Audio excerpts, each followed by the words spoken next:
que j'aime dans l'écriture, c'est inventer des mondes. J'écris en science-fiction, donc j'aime inventer des futurs possibles, réfléchir en extrapolant un peu ce que j'observe de notre société aujourd'hui et voir comment ça pourrait s'appliquer dans le futur. Et ce que j'aime dans l'écriture, voilà, c'est ce travail d'imagination de où on sera plus tard et le regard que ça nous donne sur notre société aujourd'hui. Donc j'ai publié une nouvelle qui s'appelle Quelques gouttes de thé, qui a été publiée dans l'anthologie Revenir de l'avenir, qui a été publiée par les éditions du Grimoire en 2019, dans le cadre de leur appel à texte pour le prix 1000 saisons. Et j'ai eu la joie d'avoir cette nouvelle de science-fiction récompensée par un prix, le prix Rosny Aîné, qui a été décerné cet été dans la catégorie nouvelle. Bonjour Audrey Pléné, vous êtes nouvelliste, vous êtes également romancière. Est-ce que vous pouvez nous présenter cette nouvelle Quelques gouttes de thé, nous parler de son histoire et de l'anthologie dans laquelle elle se trouve ? Oui, alors Quelques gouttes de thé est une nouvelle de science-fiction. Moi j'écris quasiment uniquement de la science-fiction, un tout petit peu de fantastique, mais plutôt de la science-fiction. Quelques gouttes de thé est une nouvelle que j'ai écrite dans le cadre d'un appel à texte, donc un concours de nouvelles aux éditions du Grimoire. Elle est publiée dans une anthologie qui est assez intéressante. C'est chaque année, les éditions du Grimoire sortent une anthologie sur une thématique avec les 20 lauréats du concours de nouvelles. Et ces nouvelles sont mises en musique, elles sont aussi illustrées et elles ont un court-métrage qui est réalisé. Et ensuite, pendant toute l'année de promotion de cette anthologie, les lecteurs peuvent voter pour leur musique, illustration, nouvelles et court-métrage préférés. Et ensuite, ça donne lieu à la création d'un roman pour ceux qui ont remporté donc le prix 1000 saisons. Et Quelques gouttes de thé raconte quelle histoire ? Quelques gouttes de thé, cette nouvelle de science-fiction, elle est très difficile à résumer parce qu'en fait, si je vous en parle, je vais vous spoiler tout de suite l'histoire. En fait, on est sur la question des nouvelles technologies et surtout en fait de la question du choix. Donc c'est une nouvelle qui met mon héroïne en face de plusieurs choix de vie et on voit comment à travers parfois une réécriture de son histoire personnelle, on a du mal à choisir quels moments de sa vie ont été plus positifs ou négatifs parce qu'en fait tout est porteur de sens. Voilà, donc c'est assez difficile à résumer parce que c'est une nouvelle qui a une structure narrative assez particulière. Qu'est-ce que vous a apporté le prix Rosny Aîné ? Le prix Rosny Aîné, ça m'a apporté beaucoup de reconnaissance dans le milieu parce que c'est un prix qui existe depuis les années 80, qui est décerné chaque année pour une nouvelle et pour un roman. Et en fait, c'est un prix des lecteurs. C'est-à-dire que c'est pas un jury un jury de 5-6 personnes qui va délibérer sur une liste courte de nominés. C'est vraiment les lecteurs qui disent ce qu'ils ont, la production qu'ils ont préférée sur l'année passée en science-fiction. Et donc c'est une belle reconnaissance moi que j'ai reçue. Et voilà, ça m'a apporté beaucoup de contacts, de rencontres aussi. Malheureusement, dans le contexte de l'année 2020, il n'y a pas pu avoir les salons du livre qui étaient prévus, mais on a quand même réussi à faire la remise du prix. C'était lors de la Convention nationale de science-fiction qui a eu lieu à Orléans en août 2020. Vous écrivez essentiellement de la science-fiction, vous disiez tout à l'heure. Pourquoi ce choix ? Et qu'est-ce qui vous a attiré peut-être particulièrement vers la science-fiction ? Alors, j'écris de la science-fiction parce que j'en lis, en fait. Je suis une grande lectrice de science-fiction depuis vraiment toujours. C'est vraiment un style littéraire que j'ai commencé à lire en même temps, vers les 8-10 ans, en même temps que les autres classiques de littérature blanche, comme on dit. J'ai tout de suite accroché et c'est pour ça que j'en écris aussi. C'est vraiment mon domaine de prédilection. Ce que j'aime dans la science-fiction, c'est que il reste collé à notre société actuelle, on reste sur les thématiques actuelles, on reste sur le monde d'aujourd'hui, mais on se permet justement beaucoup d'extrapolation, de prospective, de réflexion. Donc c'est vraiment un domaine, pour moi je le vois, on a tendance à le voir comme quelque chose d'extrêmement divertissant, aventurier et plutôt léger, alors que moi je le vois comme quelque chose de plutôt complexe et qui amène beaucoup de réflexion sur notre société d'aujourd'hui. Alors que par exemple la fantasy, qui se passe dans un autre monde avec un système de magie, etc., est beaucoup plus éloigné de notre quotidien, amène moins les réflexions qui me plaisent, puisque j'aime beaucoup parler plus de technologie, de dérives des technologies. Donc c'est comme ça que j'ai commencé à écrire de la science-fiction, et puis au final ça reste très large. Il y a beaucoup de sous-thématiques, il y a beaucoup de pistes. On a de la SF très proche de nous, de la SF très lointaine sur par exemple du space opéra ou autre. Donc ça laisse vraiment un panel de terrain d'expérience qui est vraiment énorme. Et j'en ai pas encore fait le tour. Donc pour l'instant, je reste sur la science-fiction. Est-ce qu'il y a des auteurs en particulier qui vous ont inspiré?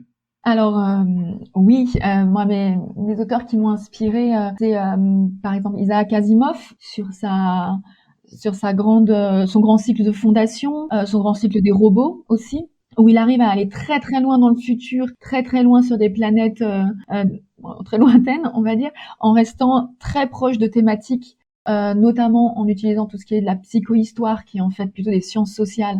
Donc qui est très parlant aujourd'hui. Et une autrice qui m'a énormément touchée, c'est Elisabeth von Harburg avec Chronique du pays des mers, qui était également sur les questions de comment dans l'avenir on verra notre propre passé, comment on relie notre histoire, qu'est-ce qu'on en garde, qu'est-ce qu'on en cache. C'est extrêmement d'actualité aujourd'hui, pourtant ça a été écrit il y a plusieurs décennies. Et puis j'ai évidemment été biberonnée aux auteurs français du type Pierre Bordage, Barjavel ou Robert Merle quand il a écrit ses quelques romans d'anticipation. Je disais au départ que vous étiez nouvelliste, mais aussi romancière. Quels sont les différents ouvrages, les différents écrits que vous avez publiés déjà? Alors, j'ai écrit un roman de science-fiction, anticipation, / thriller d'anticipation, on va dire, qui s'appelle Noosphère. Ça a été en fait mon premier texte. Mon premier texte était un roman, et un gros roman même. Ensuite, je suis plutôt passée sur les nouvelles pour affiner ma plume, travailler mon style, commencer à explorer un peu des thématiques. Ensuite, j'ai écrit j'ai publié un recueil de nouvelles de science-fiction. J'ai publié de nombreuses nouvelles dans des anthologies de maisons d'édition de l'imaginaire. Et j'ai également écrit un autre roman, mais qui n'est pas publié actuellement, qui est en cours de travail éditorial, on va dire. Et voilà, et j'ai un autre manuscrit pour un roman plus court, ce qu'on appelle une novella, qui est en cours d'écriture également. Donc je suis retournée vers la forme longue du roman, mais pour l'instant rien de publié. Qu'est-ce que vous trouvez de particulier au format des nouvelles? Parce que finalement, les nouvelles, on en fait moins la promotion, on met davantage en avant tout ce qui est roman, tout ce qui est essai, et rarement les nouvelles. Donnez-nous envie de lire des nouvelles. Les vôtres? Ah. Alors, oui, c'est vrai, la forme de la nouvelle n'a pas... c'est pas qu'elle n'a pas de très bonne réputation, mais elle n'est pas très courante. Alors, elle n'est pas très courante dans les autres types de littérature. En polar, ou en littérature générale, ou en littérature historique, il y a très peu de nouvelles. En revanche, dans la science-fiction, dans l'imaginaire, il y a une grosse production de nouvelles.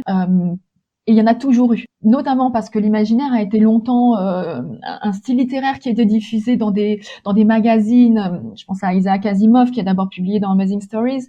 Donc cette forme, elle a été dès le début en fait adoptée par les littératures de l'imaginaire, et elle sied extrêmement bien en fait à la science-fiction. Elle permet d'être très impactante. Moi, c'est ce que j'aime dans les nouvelles, et j'en lis beaucoup aussi, c'est que c'est des formats courts, donc on est tout de suite plongé dans l'intrigue, dans l'action. On a des personnages qui doivent être très impactants très vite, on doit s'en sentir proche. Moi, j'essaie de rester sur des textes qui emportent vite le lecteur, et j'aime aussi les nouvelles à chute. Donc il y a une question aussi de surprise.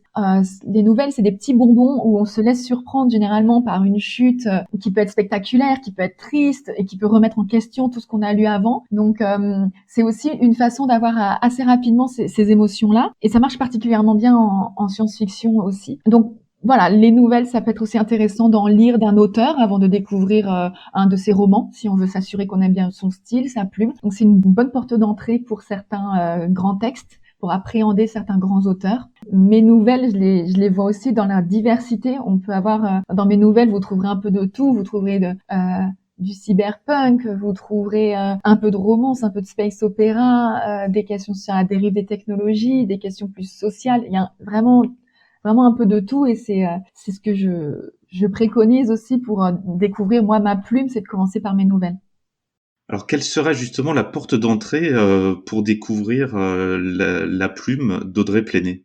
Alors la porte d'entrée, je recommanderais ma nouvelle Citoyen Plus, qui est une de celles qui, à l'heure actuelle, a rencontré le plus de lecteurs et qui a extrêmement de bons retours, où je fais une nouvelle sur la question de des dérives des réseaux sociaux, de notre addiction aux réseaux sociaux et au système de notation, et la façon dont le gouvernement pourrait l'utiliser dans une question de gestion des citoyens. C'est une nouvelle qui a très bien marché, et je la conseille vraiment pour découvrir mon univers.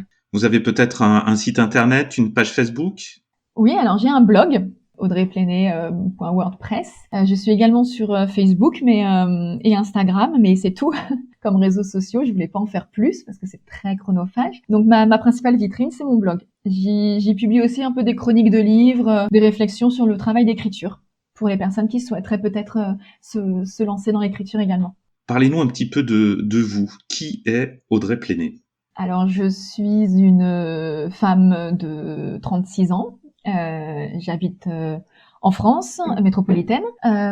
J'ai fait une grande école de commerce, suite à laquelle je suis partie en humanitaire pendant plusieurs années, et je travaille maintenant dans le social en France sur la question des droits humains, de la lutte contre les discriminations et pour l'égalité femmes-hommes. Et j'ai commencé à écrire véritablement vers les 2010-2012, et petit à petit ça a commencé à vraiment prendre forme pour devenir un projet, pour devenir écrivaine en parallèle de mes activités.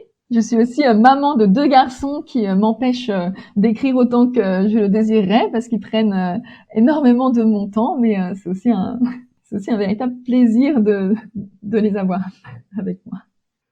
De quelle manière écrivez-vous, et est-ce que pour vous l'écriture est un talent, ou est-ce que c'est quelque chose qui se travaille?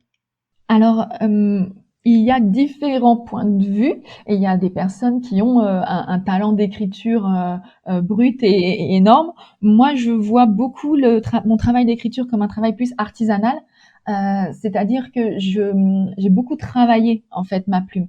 Je sais qu'il y a beaucoup de personnes en France qui souhaitent écrire. On dit qu'un Français sur 6 a déjà pensé ou commencé un manuscrit, un roman ou autre, mais il n'a pas osé s'y mettre. Parce qu'il attendait peut-être d'avoir le talent, parce qu'il pensait peut-être qu'il n'avait pas assez de talent. Moi, je prends beaucoup mon écriture sur quelque chose qui se travaille. J'ai beaucoup lu d'auteurs qui m'inspirent, mais aussi d'auteurs dont j'étais moins proche. J'ai beaucoup travaillé mes styles d'écriture, mes schémas narratifs, et voilà, c'est quelque chose que je fais. Je ne fais jamais, enfin très très très rarement, un seul jet de mes écrits. Je travaille et retravaille mes textes. Et c'est ça, je pense qu'il faut avoir, faut avoir conscience, qu'il faut avoir en tête quand on veut se lancer dans l'écriture. Merci Audrey Plenay, plume des éditions du Grimoire, d'avoir donné de la voix pour nous parler de vos nouvelles.